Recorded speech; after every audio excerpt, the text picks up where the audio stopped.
Shavua Tov, everyone. Welcome to week number 70 in our Tillis Tells What's Up Saturday Night Stories group. And first, let me take this opportunity to bless all of you. You should be inscribed and signed for a good and sweet year 5782. I adapted and supplemented this story from an article by Herschel Zweig, which was posted on Chabad.org. That was 7 years ago. Recently, I revised it and renamed it to Please, just one more blast. Rabbi Baruch Yoshua Yerachmiel, last name Rabinovich, was the son-in-law of the famous Rebbe, the Minchat Elazar, the Munkatch Rebbe, often referred to as the Minchat Elazar after his 6th-volume work covering all areas of Torah, which made him famous in the scholarly world as well. Rabbi Baruch was living with his wife, the Rebbe's daughter, in post-World War I Warsaw. But in the 1930s, sometime in the mid-1930s, the Minchat Elazar was ill, and he asked that the couple return to live with him in Munkatch, which was then in what was called Czechoslovakia. It used to be before then in what was called Hungary, and now it's today in what is called Ukraine. That's the way things are in Eastern Europe. In any case, they acceded to its request and they moved back to Munkatch.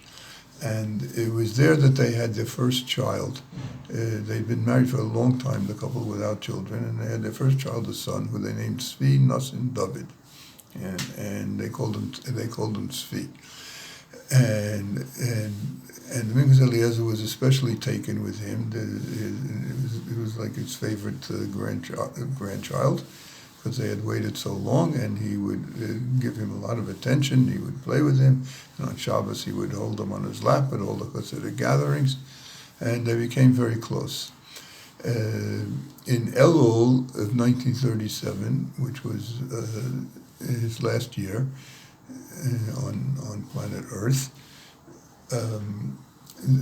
Rosh Chodesh Elul, first day of Rosh Chodesh Elul, so the Minchat Elazar took out his shofar to test it, see if it was in still good condition since the 11 months before on Rosh Hashana.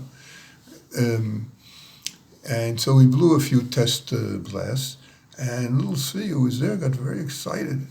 He just loved the shofar and he loved the sounds, and he begged the Zaidi, please, blow it one more time, which is the Zaidi did, and Minchat Elazar did.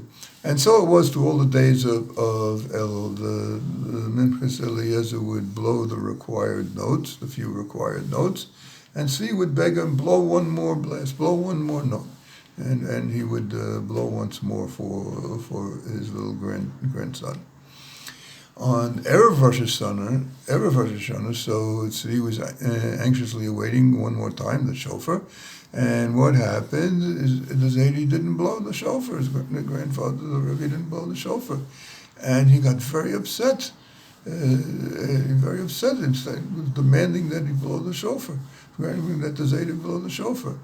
And the Minchat Elazar tried to explain to him, look, we don't blow it today because it's the last day before Rosh Hashana, but tomorrow on Rosh Hashana, we not only blow it, we blow it lots and lots of times. Don't have to worry, you'll be so happy tomorrow when you hear how many times we blow it. Didn't help.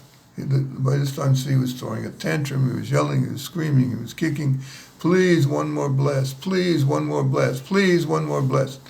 And finally, the Rebbe gave in, and he blew one note, one tekiah, on the shofar. The next day, on the first day of Rosh Hashana, it was the custom in Munkatch that the Rebbe would speak before the blowing of the shofar. And this time when he got up to speak, the Munkatch Rebbe, he was very emotional. The son-in-law, Rabbi Baruch Rabinovich, tells us about the words that the Rebbe said on that occasion. I think I'm going to read it. I want to get this exactly right. The Munkatch Rebbe went up to the ark, opened it, and said like this: Ribono shel Olam, Master of the universe, I have to repent. It's written that on the day before Rosh Hashana one mustn't blow shofar, yet I did. he began to sob uncontrollably and called out, Master of the universe, Rabbanu Shalom, do you know why I transgressed this custom? It was because my young grandchild lay on the floor begging and crying that I should only blow one more blast of the shofar for him. My heart melted. I couldn't bear to watch him cry like that, so I blew once for him, a tekiah, though I shouldn't have. Tati, Daddy, how can you stand by and see how millions of your children are down on the floor crying out to you? Tati, just one blast. Sound the blast of the great shofar which will herald the final redemption, even if the time is not right for it yet, even if the time for Mashiach is yet to arrive. Your children cry out to you. How can you stand by idly? Rabbi Baruch also cried as he recounted the story and recalled how the entire time the entire crowd broke down crying along with the Rebbe. The mitzvah of the blowing of shofar was delayed for a long time until the composure was reached, both by the kehillah and the congregation and the Rebbe. And loud wailing was heard throughout the synagogue for a long time until finally the Rebbe blew the shofar. And I'm sure that year he exceeded in bringing down a good and sweet year, and so it should be for us in this year. Shana Tova Umetuka.